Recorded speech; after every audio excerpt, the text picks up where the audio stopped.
Hello friends, मैं हूं गुप्ता। आज मैं आप लोगों के लिए बीए, बीएससी, बीकॉम जो भी स्टूडेंट प्रमोटेड हुए हैं उसे क्या करना चाहिए, आगे क्या होगा, बहुत सारे क्वेश्चन को इस वीडियो में ऐड अप करने वाला हूं। सो स्टार्ट करते हैं। तो पहला सवाल है, क्या प्रमोटेड स्टूडेंट का आगे एडमिशन होगा?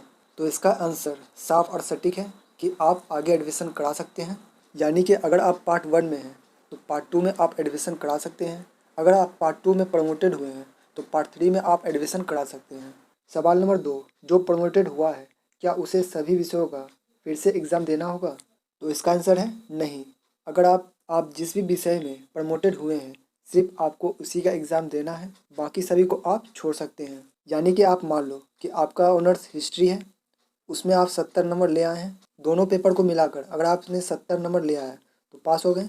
वहीं सब्सिडी में हिंदी, इकोनॉमिक्स या पॉलिटिकल या कोई भी विषय हो, उसमें अगर किसी भी सब्जेक्ट में कम नंबर आता है तो आप प्रमोटेड हो जाएंगे। मान लो कि पॉलिटिकल साइंस में आपका नंबर 27 आया, बाकी सब में आपका 30 से ऊपर है, तो आप पॉलिटिकल साइंस में प्रमोटेड हो गए हैं। तो आपको सिर्फ और सिर्फ पॉलिटिकल साइंस का ही एग्ज़ाम फिर से देना होगा, ठीक है। जब भी एग्जामिनेशन फॉर्म निकलेगा पार्ट 1 का, उसमें आप भी भर सकते हो। उसमें सिर्फ और सिर्फ आपको पॉलिटिकल साइंस का ही भरना है।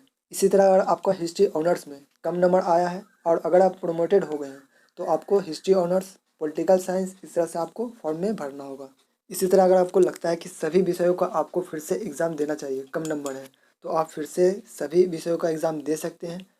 एग्जामिनेशन फॉर्म में आप सभी विषयों को फिर से भर देना। नेक्स्ट सवाल है, क्या प्रमोटेड स्टूडेंट पार्ट 3 में एडमिशन करा सकता है? अगर आपका पार्ट 1 पूरी तरह क्लियर है तभी आप पार्ट 3 में एडमिशन करा सकते हैं। अगर आप पार्ट 2 में प्रमोटेड होते हैं तो आसानी से आप पार्ट 3 में एडमिशन करा सकते हैं, बशर्ते कि आपका पार्ट 1 क्लियर होना चाहिए। अगला सवाल है, क्या प्रमोटेड स्टूडेंट को भी फिर से एग्ज़ाम फॉर्म भरना होगा? बिल्कुल, अगर आप प्रमोटेड हैं, पार्ट 1 में हो या फिर पार्ट 2 में, तो आपको फिर से एग्जामिनेशन फॉर्म भरना होगा, एडमिशन फॉर्म नहीं, ठीक है। एग्जामिनेशन फॉर्म फिर से आपको भरना पड़ेगा। अगला सवाल है, सर हमने एग्ज़ाम दिया पर हमें अब्सेंट कर दिया गया, क्या करें? तो अगर ऐसा हुआ है, जो कि होता ही है, 1000-2000 स्टूडेंट में 1 से 2 स्टूडेंट के साथ ऐसा हो जाता है, उस स्थिति में आपको अपनी कॉलेज जाना है। यूनिवर्सिटी को आपको एक लेटर लिखना होगा जिसमें आपका सारा डिटेल होगा, like roll number, roll code, college name, student name इत्यादि। आप अपने प्रॉब्लम को लिख दें।